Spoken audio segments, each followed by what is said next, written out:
کہو کیا ہم اللہ کے سوا ایسی چیز کو پکاریں جو نہ ہمارا بھلا کر سکے نہ برا، اور جب ہم کو اللہ نے سیدھا رستہ دکھا دیا تو کیا ہم الٹے پاؤں پھر جائیں؟ پھر ہماری ایسی مثال ہو جیسے کسی کو جنات نے جنگل میں بھلا دیا ہو اور وہ حیران ہو رہا ہو، اور اس کے کچھ رفیق ہوں جو اس کو رستے کی طرف بلائیں کہ ہمارے پاس چلا۔ کہہ دو کہ رستہ تو وہی ہے جو اللہ نے بتایا ہے، اور ہمیں تو یہ حکم ملا ہے کہ ہم اللہ رب العالمین کے فرما بردار ہوں، اور یہ بھی کہ نماز پڑھتے رہو اور اس سے ڈرتے رہو، اور وہی تو ہے جس کے پاس تم جمع کیے جاؤ گے، اور وہی تو ہے جس نے آسمانوں اور زمین کو تدبیر سے پیدا کیا ہے، اور جس دن وہ فرمائے گا کہ ہو جا تو حشر برپا ہو جائے گا، اس کا ارشاد برحق ہے، اور جس دن سور پھونکا جائے گا اس دن اسی کی بادشاہت ہوگی، وہی پوشیدہ اور ظاہر سب کا جاننے والا ہے، اور وہی دانا اور خبردار ہے۔ اور وہ وقت بھی یاد کرنے کے لائق ہے جب ابراہیم نے اپنے باپ آزر سے کہا، تم کیا بتوں کو معبود بناتے ہو؟ میں دیکھتا ہوں کہ تم اور تمہاری قوم صریح گمراہی میں ہو۔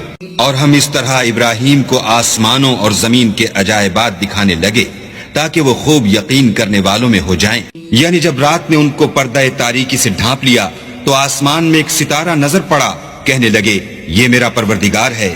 جب وہ غائب ہو گیا تو کہنے لگے کہ مجھے غائب ہو جانے والے تو پسند نہیں۔ پھر جب چاند کو دیکھا کہ چمک رہا ہے تو کہنے لگے یہ میرا پروردگار ہے۔ لیکن جب وہ بھی چھپ گیا تو بول اٹھے کہ اگر میرا پروردگار مجھے سیدھا رستہ نہیں دکھائے گا تو میں ان لوگوں میں ہو جاؤں گا جو بھٹک رہے ہیں۔ پھر جب سورج کو دیکھا کہ جگمگا رہا ہے تو کہنے لگے میرا پروردگار یہ ہے، یہ سب سے بڑا ہے۔ مگر جب وہ بھی غروب ہو گیا تو کہنے لگے لوگو جن چیزوں کو تم اللہ کا شریک بناتے ہو میں ان سے بیزار ہوں۔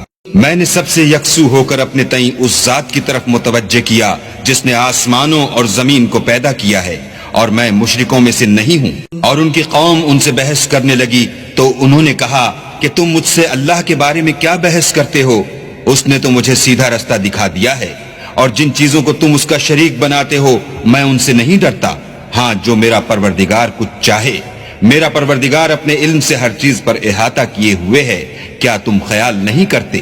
بھلا میں ان چیزوں سے جن کو تم اللہ کا شریک بناتے ہو کیوں کر ڈروں، جبکہ تم اس سے نہیں ڈرتے کہ اللہ کے ساتھ شریک بناتے ہو جس کی اس نے کوئی سند نازل نہیں کی۔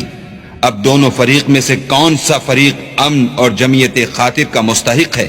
اگر سمجھ رکھتے ہو تو بتاؤ۔ جو لوگ ایمان لائے اور اپنے ایمان کو شرک کے ظلم سے مخلوط نہیں کیا ان کے لیے امن اور جمعیت خاطر ہے، اور وہی ہدایت پانے والے ہیں۔